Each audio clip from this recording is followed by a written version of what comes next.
How easy is it managing aircraft in Europe now? It's a bloody nightmare. You know, it's interesting because I obviously listened to the various conversations that happened today, and one of them was about the charter activity earlier today. And one of the questions was, how do we bring the prices down? And if we cut the price by a third, would you still be alive? I don't know if you can name any other luxury product who has seen his prices drop by 30 or 40% in the last 10 years. I don't. You've got watches, some people were talking about fine cars, things like that. All the prices has gone up and all the revenue has gone down. And aircraft management is a little bit the same today. Chris, charter. How easy is selling charter at the moment? Well, charter it's okay. It's steady. It's not easy in terms of margins are really very small, and so it's always a balance of selling the aircraft for charter for a utilization against the charter rate and finding that mix between the two. And that's always a challenge, and remains to be a challenge. Well, the problem we have, and been touched on briefly, is that our costs have been going up, but the charter rates have very much stayed the same. So actually, and that's just eating into our margin and making it quite hard. No, but what's the problem? Is it too much competition, the fleet contracting or not growing fast enough? What's the fundamental problem? This is an easy question. I was going to say this is really the easy question. No, I think the way I see it is you have an ultra-competitive market.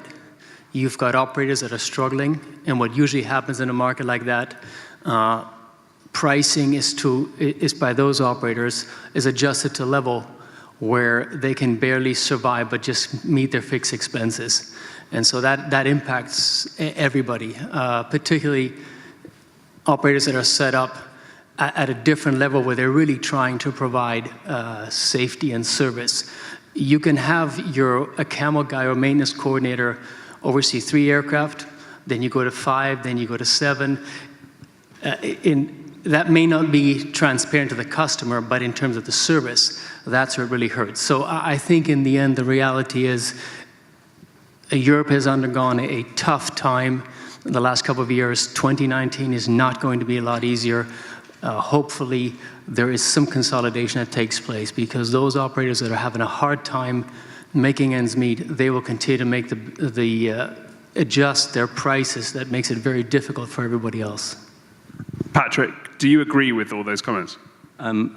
I do, actually, for one. So why are you all still in the management business? I mean, I think as an operator, you're relying upon, in the main, excluding Globair and VistaJet, where they own their own aircraft, you're actually relying upon the owners subsidizing the charterer. That's a fundamental issue. The 3 costs, as somebody mentioned earlier on, are depreciation of assets, which we get around by paying a lower rate to the owner, but the owner gets a contribution towards the costs. Then we have fuel at 15% or so. Then you have staffing levels. And I don't think, as an operator, we make on average, for a £20,000 flight, we will make 10%. And that's roughly the same for most of the other operators, somewhere between 8 to 15%, depending what you're doing. You can't really expect technology to produce that price, because it's already a very low margin in the first place, and you're relying upon the owner's reduction. If you lower the prices even more, the owner's going to have to suffer. And there'll come a point, and we've already seen this over the last 2 or 3 years with a lot of our owners, they say, let's not bother about reducing on my fixed overhead cost, I'll just do my own flying. And I think people have a perception about technology which isn't going to happen in reality. Siegfried. I think it's becoming more difficult because there are so many small management companies which go into the market with monthly management fees far below 10,000 per aircraft. So the question is, what is the part of the management? If you have a managed aircraft nearly unlimited available for charter forget what the monthly management fee is, because you get your 7-8% from the charter revenue, and this is a multiple of your monthly management fee. If you operate a corporate jet for a corporation which is not available at all for any charter, and you do this at rates of 10,000 flat per month or less, you definitely will burn money. So the question is what package you sell to the client. Unfortunately, the clients, or mostly it's the client's representative, they just ask for one number. What is the monthly management fee? So when you want to cheat an aircraft owner, what shouldn't be the policy, then you can do it for €1 easily. Because when you cash kickback from fuel, from insurance, from maintenance, and so on, it doesn't matter what your monthly fee is. But when you sell what is more and more common in this industry, the so-called open book policy means you guarantee the owner that he is buying at costs and maybe a minimal administrative charge on this, like we do it, then you need a major package, means you need access to charter, and you need maintenance, own maintenance capabilities, means that you can offer a so-called turnkey package to the owner. With an AOC charter alone, just making your AOC available at flat rates, on costs, it definitely is not a business.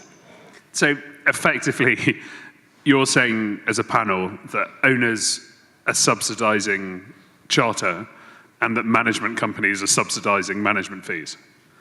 Yeah, absolutely, and it has been. I mean, before 2008, management fees on mid-sized, large aircraft was at a healthy level. In sterling terms, it would be anywhere between £8,000 to £12,000 a month, depending upon the owner's flying, and you'll do ad hoc charter and maybe a small amount of charter. Now, the management fees that were at that level before, they're at half that level. And there's a lot of resource that's required, and the resource costs money. There's a lot of resource required to actually manage an aircraft that's flying around Europe and across the pond. And I don't think a lot of owners realize the amount of effort that goes into organizing flights, dealing with maintenance, dealing with the regulation issues and changes that go around. And I think the technology with the platforms constantly talks about dropping the price down. And I think the pricing, if it's dropped, the quality of the service is going to drop, and it's going to affect operators and owners in terms of releasing their aircraft for charter. If I may, I think one of the key elements is, for me, there are two things that don't really work in what we're doing. You heard this morning the presentation about Bombardier. What's the trend today? Bigger airplanes, more expensive airplanes. Nobody is going to expect cheaper airplanes with new technology. And why is that? It's because they see, or they perceive to see, the value of the product they're buying. We are struggling to demonstrate the value of what we're selling, our services. And for me, one of the reasons is because there's about 400 operators in Europe. There's probably 20 that have more than 10 aircraft. The rest are very, very small operators that are subsidized by one owner who put some money in the company every month or every year. Therefore, there's no barrier into entry. So all of those small operators with very low costs, because they are subsidized by an owner, can come in and say, I'll do it for free or for half the price. So we only ended up now in a fairly steady market with not much growth in terms of newcomers to the market, just competing on price against each other. Because if we can't sell the value of what we're doing, then the only thing the client is going to look at is price. The only concern I have about that statement, and I know that everyone pretty much on the panel agrees, is that you all started out as small operators, and that this is a constant, mature company who always argues. And and also I think there are some phenomenally good small operators who probably are subsidized by owners who do a great job. Chris, any thoughts? Probably the smallest operator here on the panel. We've got 14 aircraft, and our chairman owns a couple of those. And as they're seen as our company aircraft, and he basically subsidises those aircraft in their operation. They're available for his use because we can't make money out of those aircraft. So it's and I think we've seen a lot of consolidation in the industry, and so some people are for that, other people aren't. But of course, that does get people to try and get towards some economy of scale. I think smaller operators, there are quite a lot of smaller operators that I think are subsidised by one or two owners in particular that are doing okay. Then you find yourself in this sort of middle ground, which is probably where we are. Interestingly enough, in the last year, we took 4 new aircraft in 2018. But we turned down more aircraft management than that because the aircraft types just weren't a fit for our operation, because we're trying to become leaner and more efficient in our goal going further forward. So I think that this sort of middle ground is tricky, but of course trying to head ourselves towards our ultimate goal, which will be 20 aircraft or so, and probably quite happy there. I spent 2018 trying to become leaner and more efficient. Didn't work. Norbert, do you? One of the interesting things, it's been tough for 10 years, and there's been smaller operators and larger operators who've struggled to survive 10 years, but they have done. And there's probably lots of operators out there that are very good at managing cash flow. They're not particularly profitable, but they keep hanging on. Do you see this changing? I would say no for 2019. I think Europe's got a tough year ahead with everything that's going on. So I think 2019 will continue to be challenging. Siegfried? I think what changed mostly in the last 10 years is that the overhead of an operator, means AOC holder, was increasing. That means the overhead stuff you need to seriously run an AOC is bigger than it was 10 years ago, because the regulators just ask for more administrative work, which requires more employees, and broken down per aircraft, more cost per aircraft. But this was not reflecting in an increase of the management rates in the last 10 years, unfortunately. It seems like the only way a management or charter company can really save costs is by reducing personnel. And so once you start reducing personnel, you end up with burnout, you end up with shifts that are not covered. There just isn't a lot of infrastructure costs that we have that we can significantly, reduce our costs. So anytime you take a service industry, and by driving down the cost, you're eliminating personnel, in the end, you're not serving the customer, and in our industry, in the end, it ends up being a safety issue. I mean, I'd agree with that. You can only lower your costs to a certain level. What we've been doing is we've been looking to educate the owner about what is involved in the infrastructure and the running of aircraft. We have within Europe about just under 100 aircraft, and the rest of the world about another 150. And we have a lot of the locations. We have in Europe 6 AOCs. And what we're finding is that, yes, since 2008 to maybe 2012, 13, it was extremely hard. But we have had a couple of good years since then. And the part of that has been doing is educating the owner of the aircraft so he understands what's involved and having transparency. So in the UK, any of our owners can come in and look at our financial records and books and records relating to their flights, etc., and see exactly what we're making, how we're making it, and why their aircraft costs them what it costs. And I think that openness is opening up the door, and we're being able to firm our management fees as a result of that by a small amount. Any questions from the audience? So one of the interesting things is we've got this structural issue where it's very hard, there's very few barriers to entry, despite the regulatory burden being very high and the finding people high. But there's still a lot of people willing to invest in the sector. You know, Siegfried, you took investors 3 years ago?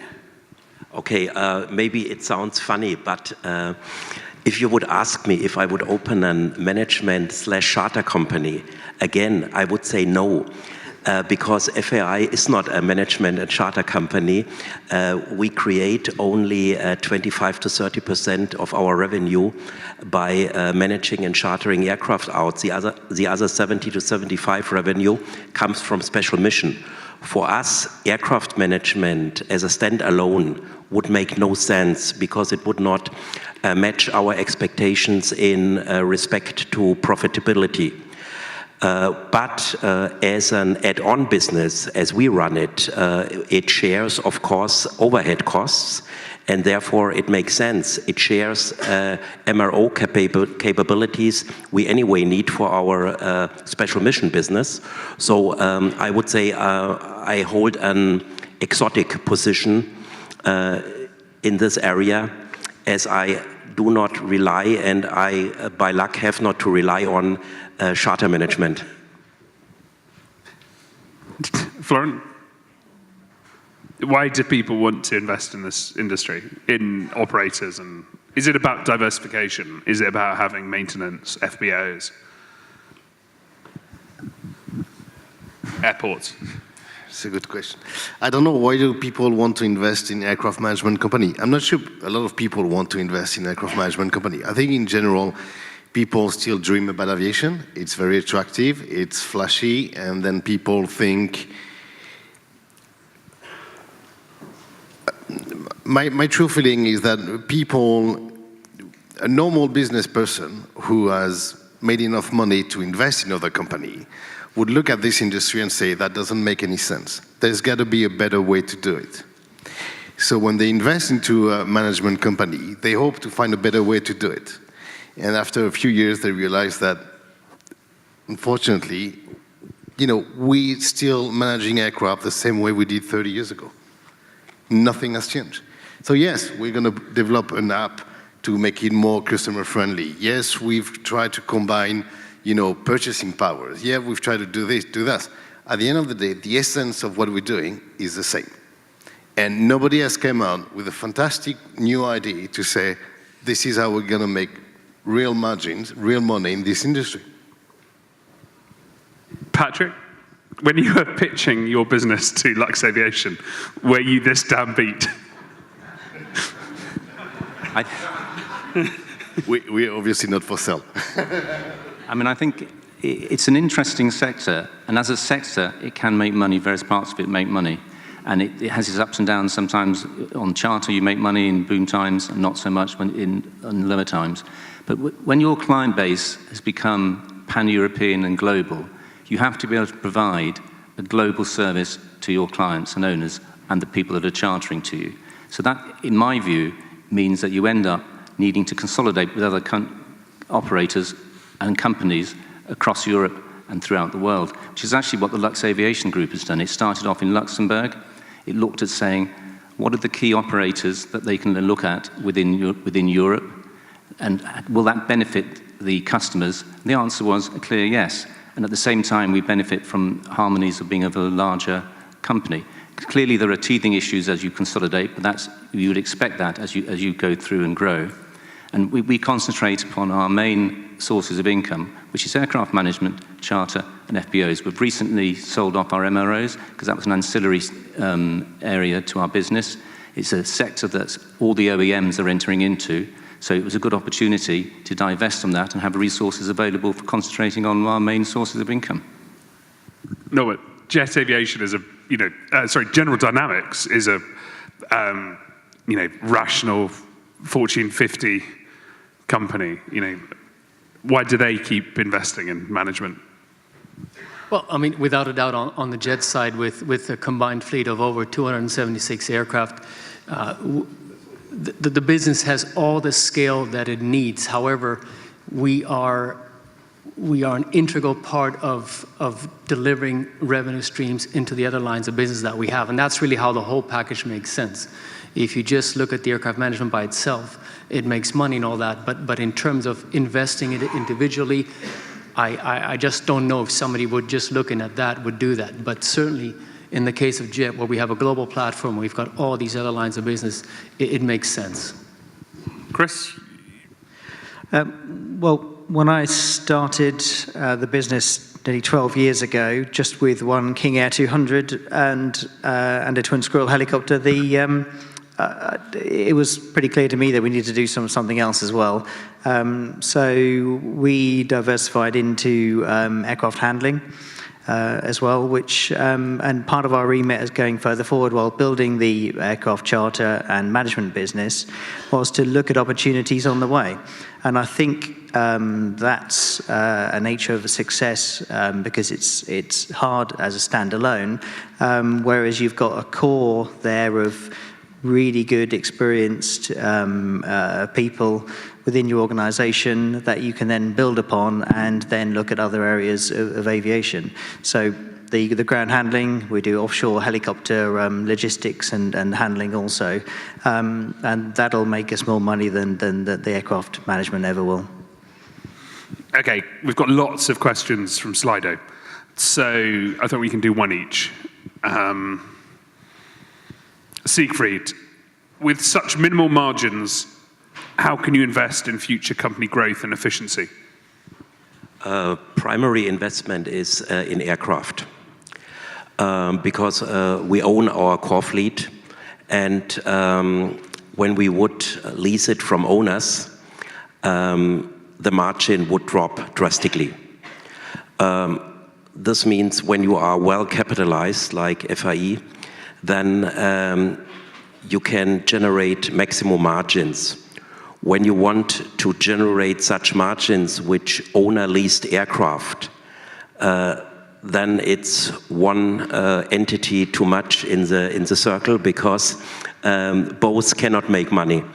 So the core or the clue is that we own the aircraft. We try to buy them cheap because we have our own MRO capabilities to refurbish them. And this altogether is where we invest. We certainly will not invest in numbers of aircrafts on an AOC which do not deliver a significant profit at the end of the year. Okay, next question. Chris, do you think it's possible to increase charter costs in order to increase margins for aircraft management charter companies?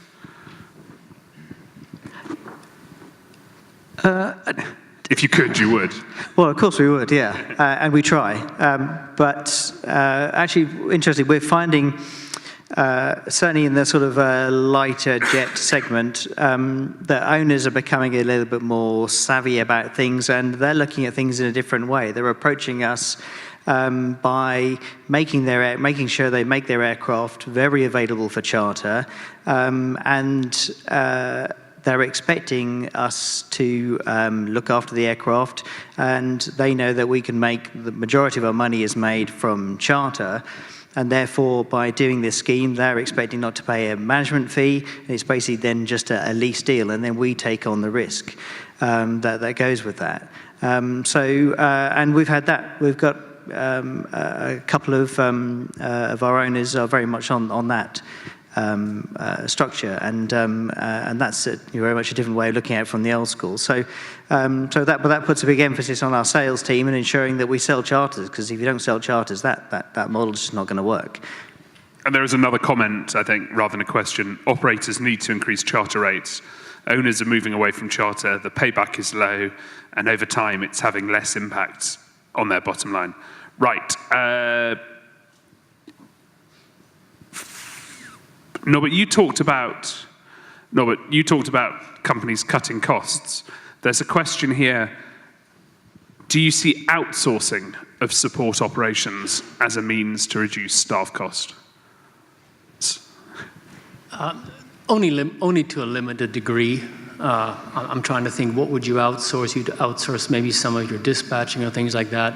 But then you get into some of your core competence. So I don't really see that as a real way to, let's say, to save your company if you're in significant straits already. Okay. Florent, how do you differentiate management services? How do you differentiate? All of you up here, have a reputation for providing good, safe, operations. How do you differentiate yourselves from Patrick or Chris or Siegfried, apart from the accent? Well, I think, at the end of the day, it comes down to personal relationship. I think people will feel more comfortable working with me. People will feel more comfortable working with Patrick. People will feel more comfortable going to a bigger or smaller organization. They might have a feeling that they will be more attracted to a boutique kind of operation, or they want the benefit of the big guns and try to save some money. It depends also, is the owner or corporate that needs some kind of, guarantees and auditing and processes in place and history of the operator. I think there's a lot of elements that will impact the decision for an aircraft owner to decide to go with one or the other. Ultimately, I think, our service is, everybody will tell you, we all focus on service, on safety, on, of tailoring our offer and looking after our client the best possible. I think Florent is absolutely right. You need to nurture your owners and nurture your charter clients, which may be something that one had got complacent with because there was a high level of demand pre-2008. And I think it's so important to provide the boutique service, but with the backing and the large resources of a larger conglomerate that's actually there, and that's what we aim to do. So in the UK, for example, myself and my business partner, George Gallinopoulos, we spend a lot more time now, not only with the owners, but also with the regular charter clients. We'll go out and see them on a regular basis for just for a 10-minute chat. This is something that we normally maybe do once a year. We'll do it more often. We'll make sure that we go up to Lewiston and Farnborough a little bit more often, make sure that everything's fine, and actually follow up on certain charter flights and actually talk to them about the charter flights they've gone through. And we're seeing that makes a difference in terms of repeat business. That's interesting, Patrick, because we've got a question, a sort of follow-up, which is, what is the value of your brand and ability to differentiate? But actually, a lot of the value is actually the relationships of the management team. I agree, but it also is the brand name as well. I mean, we've seen, since we changed from LEA, London Executive Aviation, to Luxaviation UK, we've seen an increasing number of proposals coming to us because the owners of the larger aircraft see a larger company backed by that we're backed by a larger company, and that has a brand effect as well. So but I agree with you, it's the personal relationships that are very important. Yeah, I really see that it's the ability to connect with the customer and find out what he wants. And then you'll find out that for some of them, it's financial stability. For others, it is location. But the differentiator comes in is if you're able to connect and you're able to see what triggers them, you can really hold on to them. Yeah. That's great. There's another comment. It's not, which is from a smaller operator, I'm guessing. It's not, if it's from a larger operator, it's from a disgruntled employee. It's not smaller operators charging lower margins. It's larger operators with highly paid senior management that need to recuperate their costs. Be lean. This session is sponsored by Weight Watchers. Kickback was mentioned earlier on fuel, etc., etc. Surely that is not transparent with the clients and borders on illegal, as Paul Jebley's presentation earlier. Siegfried, you brought up kickback. Depends what you sell to the client. In Europe, I think, except certain operators, everybody has to be transparent and sell in writing an open book policy. So if you sell this and you sign for this, I think it's a crime when you still take a kickback. So when you tell a client he will get his fuel by the Sterling card price, then you have officially a 30% kickback. If the client accepts this, that you are a reseller of fuel, beside being his aircraft manager, then you are a happy operator. But the standard, I think, is open book policy, means 100% transparency, means giving the services you buy from third party at costs to your client. plus a minor administrative charge. Yeah, I think demonstrating the value of our service is a crucial part, and that open book policy is something that's there. And if we choose to take an aircraft for £1,000 a month, or we choose to take an aircraft for £10,000 a month management fee, well, that's our choice based upon that management fee, and it's not about recouping it from anywhere else.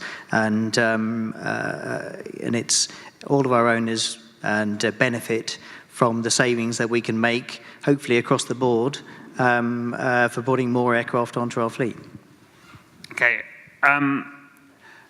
Anyone can answer this one. With so many brokers doing the client service job, some better than others, why do operators insist on having a charter department, bracket, overheads? Well, for us, we've got just over 30% of our clients are direct clients. So when our aircraft are busy, those clients come to us. We act as a broker, in effect. So there's a lot of direct client business coming our way. And also, our salespeople are demonstrating our aircraft. They're selling our aircraft products to the brokers, and working those relationships to ensure that the brokers are feeling comfortable with our operation and are knowledgeable about our type of aircraft. Here's a question from anonymous question, but I'm guessing from VistaJet. Is a branded program with fixed prices selling to the final customer the holy grail?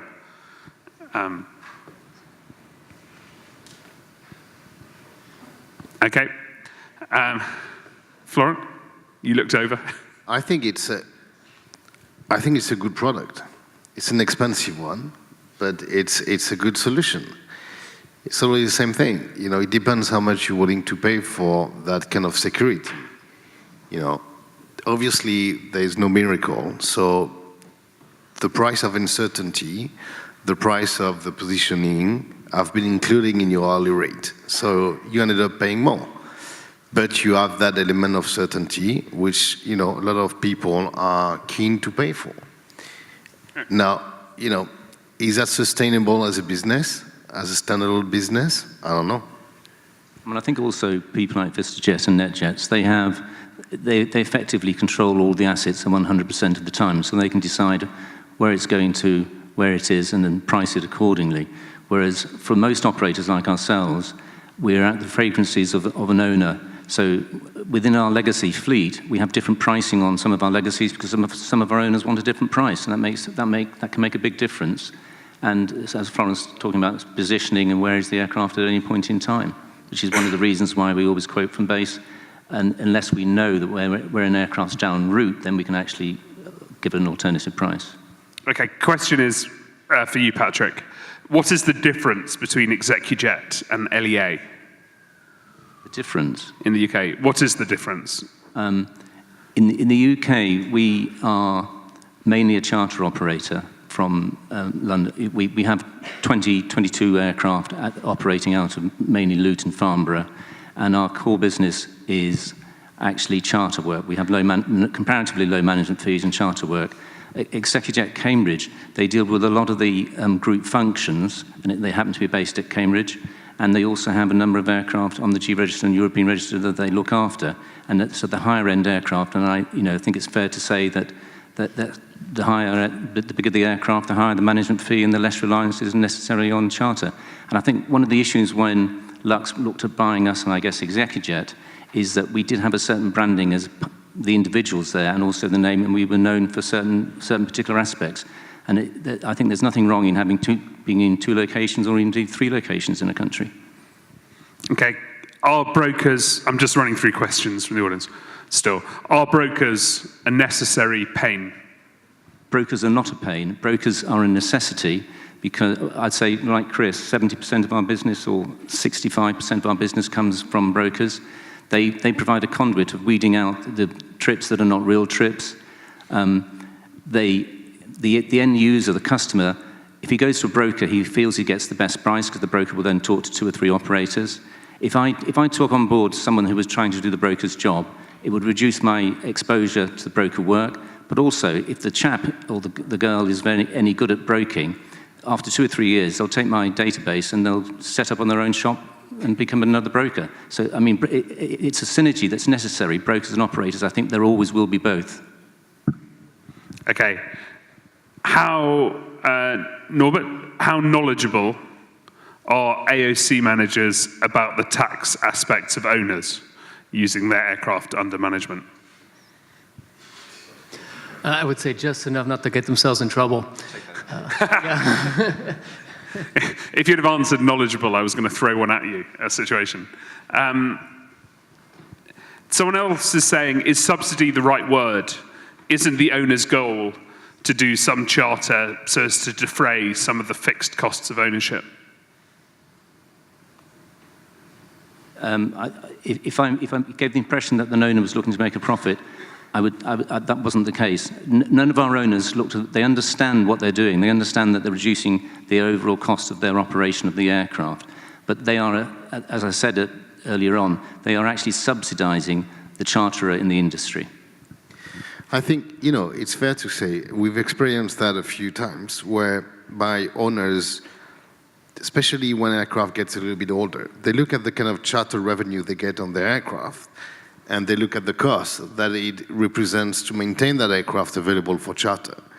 And eventually they say, just not do it anymore. I'll reduce as much as I can my fixed cost. I'll reduce the number of pilots.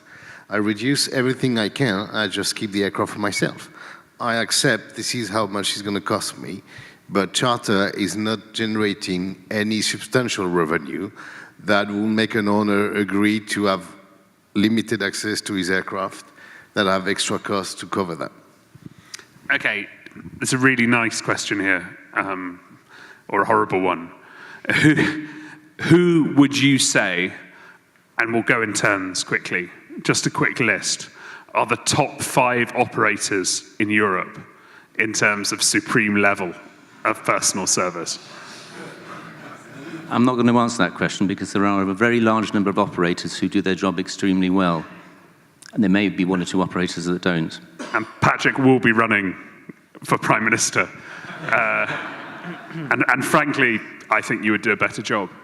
I mean, the question that came through, it's horses for courses. Certainly, my face will not fit with all owners, and it fits better with others.